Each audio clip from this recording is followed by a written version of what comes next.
What is up, everybody? Welcome back to Operator Blue.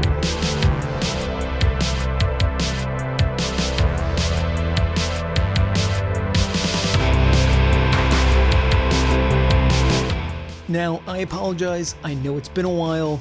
I don't want to give the same old excuse, life happened, school, yada, yada, yada. But we are back, and we are back today to review some PVS-14s. Now, quick disclaimer up front, these PVS-14s were sent by Parrish Optics out of Louisiana, and you can run over to Parrish Optics and you can pick up a set of these for $17.76.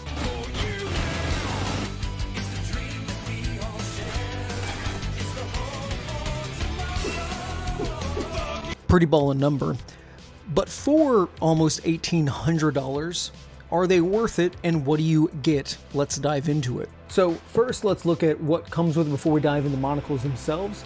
It comes with the hard shell case for storage and shipping and everything like that.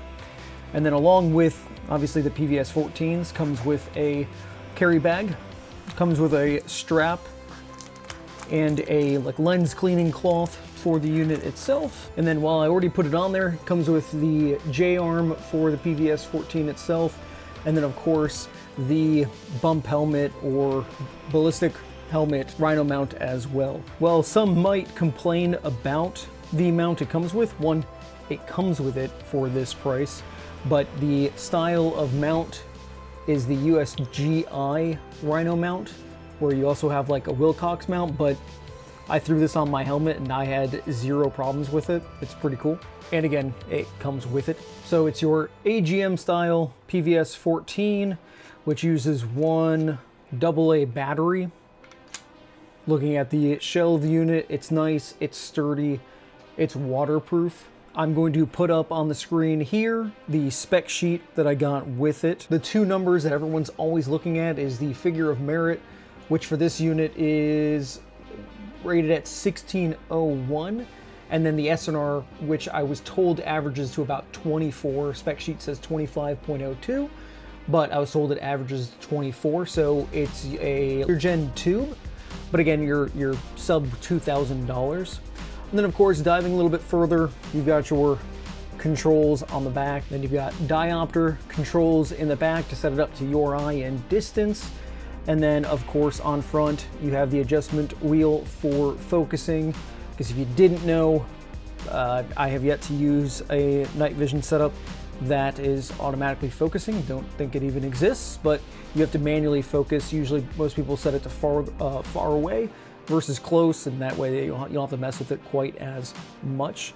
And then, of course, it's mounted on lens caps, and that's because these are actual Space Magic, meaning that if you're in daylight, you can actually burn them. And while I did put the disclaimer at the beginning that Parrish Optics did send me over this unit to review and look at, I'm sending it back. So also bear that in mind, keep it with a grain of salt. I'm not going to torture test this or anything or see what it can handle, because I do have to send it back.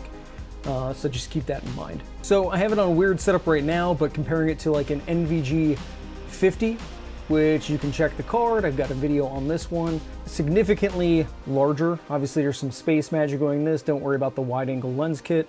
I have this set up for when we go outside to get some views. Now, unfortunately, I did not have time to get up to the lease. There's nowhere around me that I can shoot at night, but we can at least go outside, and I'm gonna try my best to get some quality footage for you, because I've been using it for a couple weeks now, dicking around mainly. And it's been an awesome unit. I just unfortunately have not been able to get out and shoot it. There's just nowhere in my area that I can shoot at night. But I've walked around my house being super tactical, and it works pretty good.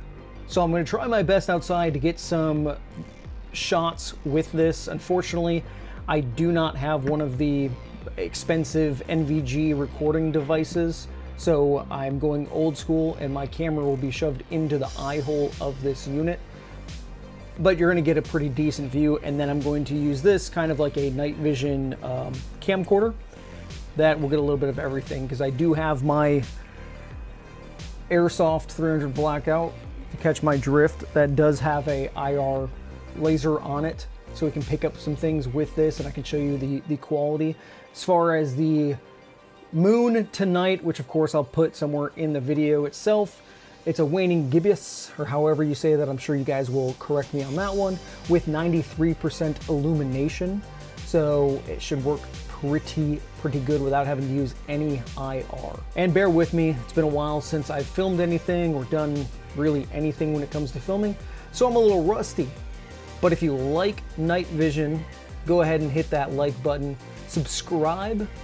It always helps out, and hopefully I'll keep putting out more content. All right, so we're gonna go a little janky, a little unprofessional, but that's how we do it around here. We just do it like it is. So give you a quick look of what we're working with outside. Pretty low light, and then with the exception of these two lights, once they go off, this is kind of my little testing area, because it's pretty dark and we can get a pretty good shot of the night vision. But let's look at some stars and see what we can see. So of course, doing my absolute best to get all of this in shot.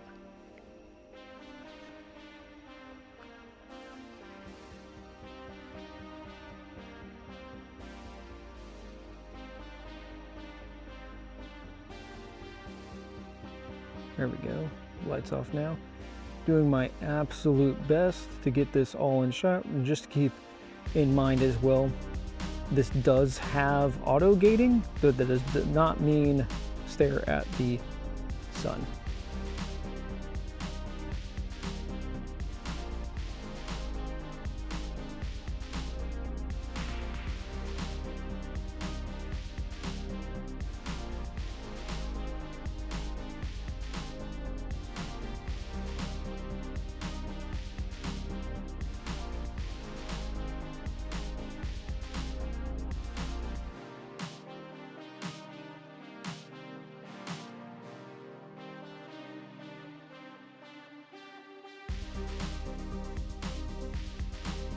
Now it does have IR illumination, but the IR is really more of just like a reading light, or to illuminate something that's close by, or signaling like far or close. It's not for really illuminating anything unless you're inside, then it works, which I'll show you a clip right here. I was messing around in my bathroom.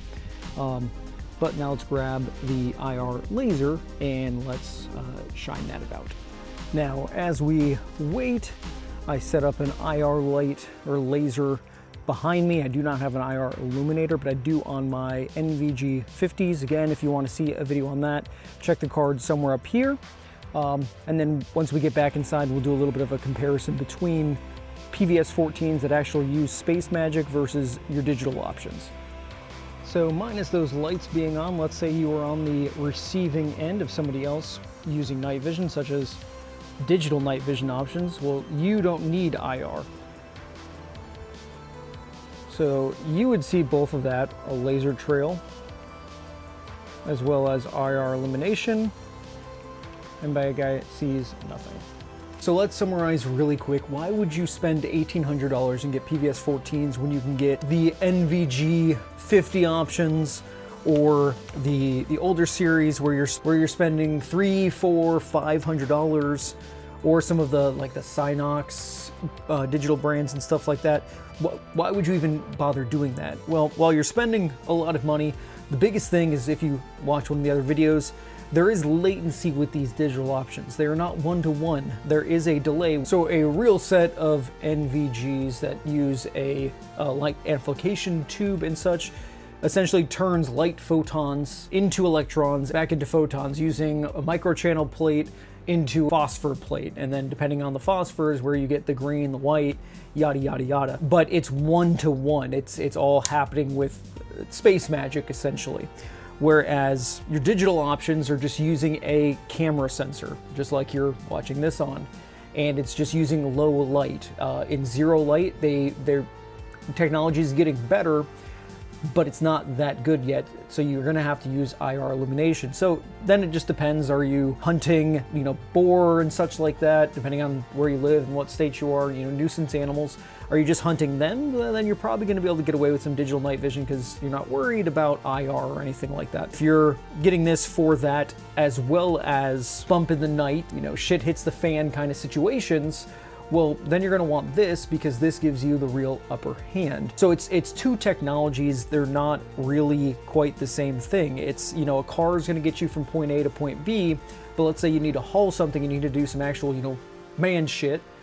Then you have your big brother, which are the actual units. And it doesn't have to be PVS-14s. There's tons of different options out there. This is just what they sent, and I would argue that this is just the most commonly known version of night vision out there, next to, you know, your Call of Duty quads. But these are absolutely fantastic. So I'm not going to bore you with a super long video. Go check out Parrish Optics.